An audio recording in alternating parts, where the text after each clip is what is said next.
Xiaoping's reforms, began a crackdown on any sort of disagreement, made the party in control of everything, and incarcerated hundreds of thousands of people in Xinjiang, was much tougher in Tibet.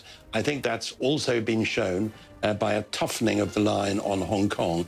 And anybody who thinks that we should be able to trust China in the future should consider how China is behaving in Hong Kong, because it makes a mockery of China's promises that it will always play by the rules. So what can other nations do? Can they do anything to intervene and remind China of the promises that were made to Hong Kong? It's very important that they speak out, as more and more of them have been doing. It's very important that the British government leads the way on that. We have a sense of obligation. We should have a sense of honour about doing that.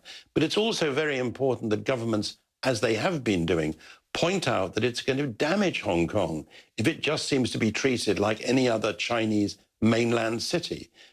Hong Kong has been a great international hub.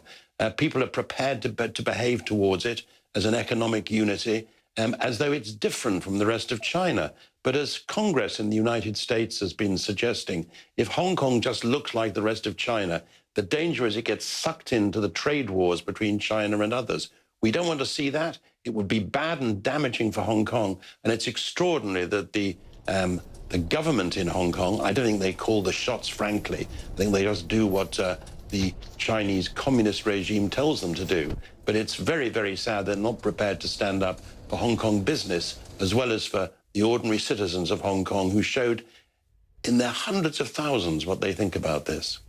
Is it possible at this late stage for the extradition bill to be shelved? What, if anything, would make China turn around? Well, it's possible if China cares a toss for what people in Hong Kong think, and that's a real question mark. There are plenty of ways in which the government could now react. They could say, well, they're prepared to look at different ways of dealing with what they claim is a loophole in the law. It involved a murder case in Taiwan. There are plenty of ways in which they could look at the proposals which lawyers themselves, which the Bar Association have put forward for dealing with that issue. If they did that, it would give them a time to consult the public more. It would give them time to back off, perhaps without losing too much face, which, of course, they're very concerned about. But at the moment, what we're seeing is a really important